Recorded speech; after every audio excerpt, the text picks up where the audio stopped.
warahmatullahi wabarakatuh. Perkenalkan, nama saya Karisma Indah Cahyani Tias dari program studi psikologi UIN Maulana Malik Ibrahim Malang tahun 2020 dengan nomor induk 2004011110013. Video kali ini saya buat untuk memenuhi ujian tengah semester saya dengan mata kuliah Pancasila. Judul yang saya ambil pada video kali ini adalah Peran Pemuda dalam Implementasi Pancasila. Baik, tentunya saya tidak akan membahasnya sendiri, melainkan saya sudah bersama salah satu generasi muda dari desa saya yang sudah menjadi mahasiswa Universitas Negeri Surabaya, yaitu Mbak Nuril Muflihah Aprilia. Selamat pagi Mbak Nuril, apa kabar hari ini? Alhamdulillah baik dan masih sibuk dengan mata kuliah. Sama Mbak, saya juga. Dengan situasi yang masih berbau COVID, tentunya pembelajaran dari kampus melalui daring ya Mbak? Ya. Apakah Anda mengalami kesulitan atau lancar-lancar saja? Mungkin kesulitannya itu dalam mengatur waktu ya Pak ya, dimana kita kan di rumah juga harus membantu orang tua juga dan memenuhi tugas-tugas mata kuliah juga. Menurut saya seperti itu Mbak. Oh iya. Baik Mbak, sebelumnya saya mau berterima kasih kepada Mbak Nuril karena telah sudi meluangkan waktunya untuk membantu kelancaran UTS saya. Terima kasih kembali. Ya baik Mbak, Mbak kan sebagai generasi muda nih, apa sih Mbak Pancasila menurut Mbak? Menurut saya Pancasila itu adalah ideologi bangsa, dasar negara yang harus diamalkan oleh seluruh warga negara Indonesia dalam kehidupan sehari-harinya. Lanjut Mbak ke pertanyaan kedua. Siapa saja sih Mbak yang seharusnya mengamalkan nilai-nilai yang ada dalam Pancasila itu? Seluruh warga negara dong Pak, khususnya itu para pemuda, karena para pemuda merupakan tonggak perubahan untuk suatu bangsa. Lanjut. Terus menurut pendapat dan pandangan Mbak, apa saja sih peran kita semua yang menjadi generasi muda dalam mengamalkan nilai-nilai yang terdapat pada Pancasila? Monggo bisa dijawab dari sila yang pertama, ketuhanan yang Maha Esa. Menurut saya sila yang pertama ya Mbak ya, ketuhanan yang Maha Esa itu bentuk pengamalannya itu dengan menjalankan kewajiban sebagai umat beragama. Jadi tidak hanya di KTP saja, seperti dalam KTP itu tertulis bahwa kita beragama, ada agamanya, tetapi dalam pengimplementasiannya sehari-hari kita tidak mencerminkan orang yang beragama atau tidak menjalankan syariat-syariat agama atau disebut juga dengan ateis itu. Terus selain dalam hal ibadah juga dalam hal pengamalan kita itu dengan melakukan akhlak yang baik, saling membantu, saling tolong-menolong dengan sesama, menghormati, mencintai dan menghargai. Menurut saya seperti itu. Lanjut sila yang kedua, kemanusiaan yang adil dan beradab. Untuk sila yang kedua, kemanusiaan yang adil dan beradab, poin utama yang dapat saya ambil itu memanusiakan manusia, seperti menghormati yang lebih tua, menghargai pendapat orang lain, mencintai yang lebih muda dan juga sesama itu sangat diperlukan. Dan yang perlu dihindari oleh kita sebagai generasi muda itu adalah perilaku bullying, di mana perilaku bullying itu dapat mengancam kesehatan fisik maupun kesehatan psikis generasi muda yang lainnya.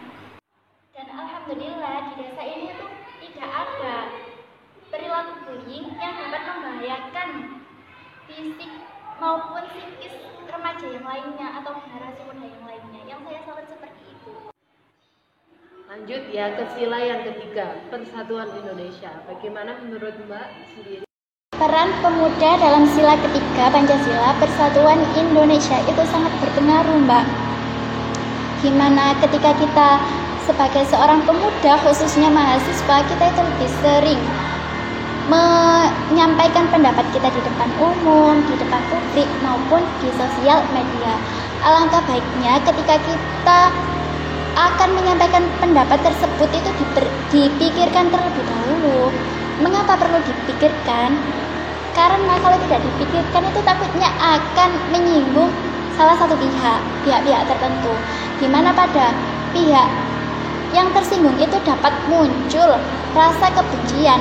Rasa kebencian tersebut akan menimbulkan konflik-konflik di tengah masyarakat ataupun perpecahan antar masyarakat yang dapat menimbulkan keretakan dalam persatuan Indonesia. Menurut saya seperti itu, Mbak. Oh iya Mbak. Baik. Lanjut Mbak ke sila yang keempat, kerakyatan yang dipimpin oleh hikmat kebijaksanaan dalam permusyawaratan dan perwakilan. Menurut Mbak bagaimana nih peran pemuda pada sila keempat ini? Di Indonesia ini sering diadakan musyawarah, Mbak ya, dalam pengambilan keputusan. Nah, musyawarah itu tidak hanya dilakukan oleh orang dewasa maupun orang tua saja, tetapi pemuda itu juga berhak melaksanakan musyawarah dalam pengambilan keputusan.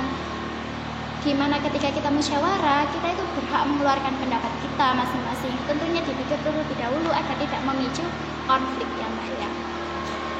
Nah, hal itu menurut saya itu sudah merupakan pengamalan Pancasila sila keempat, kerakyatan yang dipimpin oleh hikmat kebijaksanaan dalam permusyawaratan perwakilan. Menurut saya seperti itu, Mbak. Lanjut ya Mbak ke sila yang kelima, yaitu keadilan sosial bagi seluruh rakyat Indonesia. Bagaimana peran pemuda menurut Mbak? Sila kelima, keadilan sosial bagi seluruh rakyat Indonesia. Poin yang dapat saya ambil di sini itu adalah keadilan, di mana keadilan itu tidak harus sama rata, tetapi mendapatkan jatah sesuai porsinya.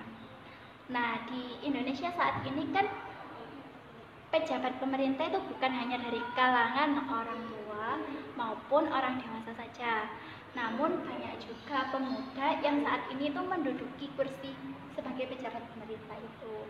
Saya harap peran pemuda itu lebih peduli lagi terhadap ketidakadilan di tengah masyarakat saat ini, seperti halnya pemerataan dana bantuan untuk masyarakat kurang mampu. Nah, tentunya itu Mbak ya, dana bantuan antara masyarakat yang kurang mampu maupun yang menengah ataupun yang mampu itu jelas berbeda. Diharapkan para pemuda itu lebih peduli lagi terhadap hal seperti ini agar dapat mencerminkan sila kelima keadilan sosial bagi seluruh rakyat Indonesia itu.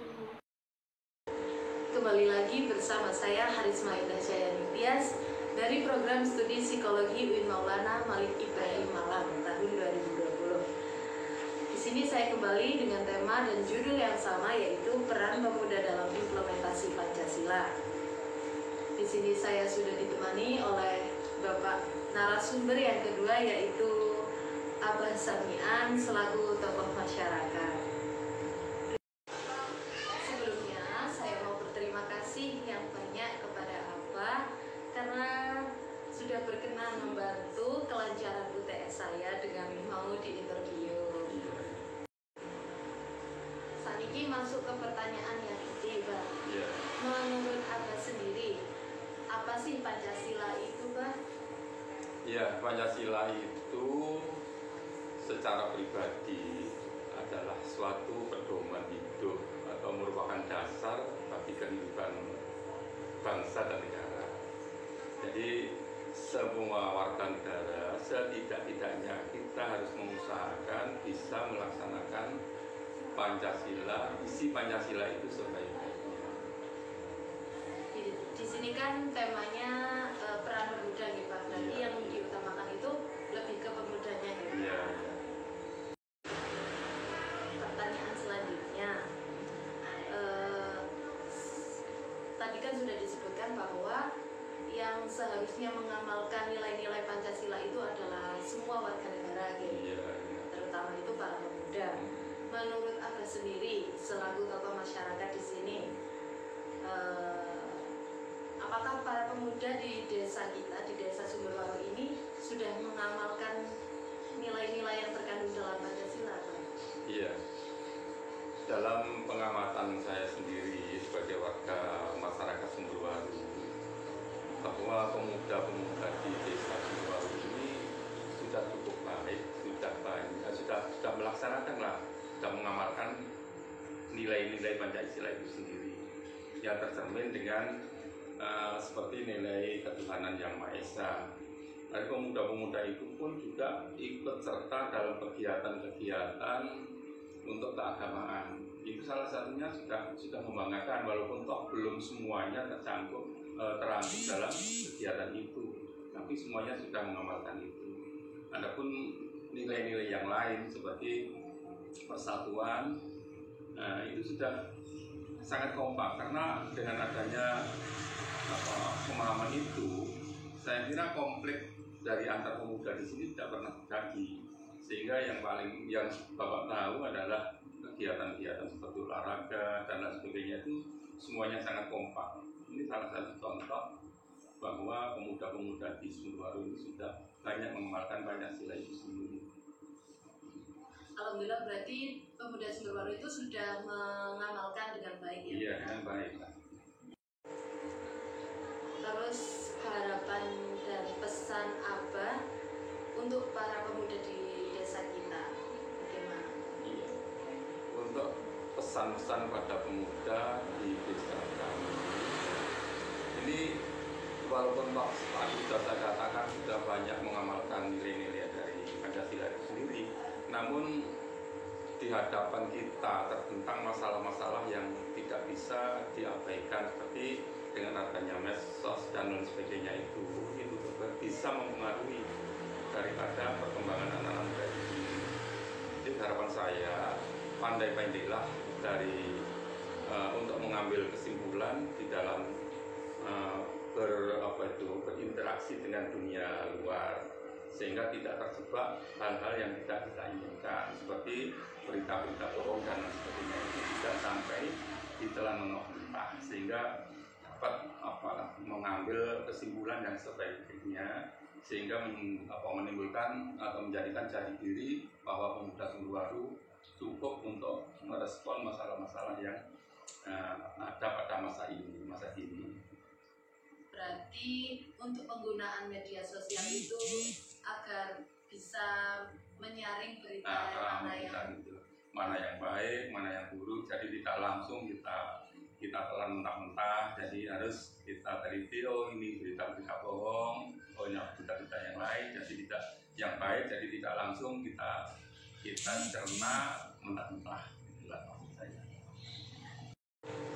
Terima kasih sekali Abah atas penjelasannya, pemaparannya. Semoga dengan pemaparan dari Abah, kita sebagai pemuda bisa mengamalkan, menjaga Pancasila di mana saja. Terima kasih. Sekian. Wassalamualaikum warahmatullahi wabarakatuh. Waalaikumsalam warahmatullahi wabarakatuh. Kesimpulan yang dapat diambil dari video ini adalah setiap warga negara senantiasa menjaga dan mengamalkan nilai-nilai yang terkandung dalam Pancasila, karena Pancasila menjadi ideologi negara Indonesia atau menjadi pedoman hidup berbangsa dan bernegara. Dan mengapa diharuskan kepada para pemuda? Karena pemuda menjadi tonggak perubahan suatu bangsa. Adapun antara sila 1 hingga sila ke-5 terdapat keterkaitan dalam pengamalannya. Hidup pemuda Indonesia.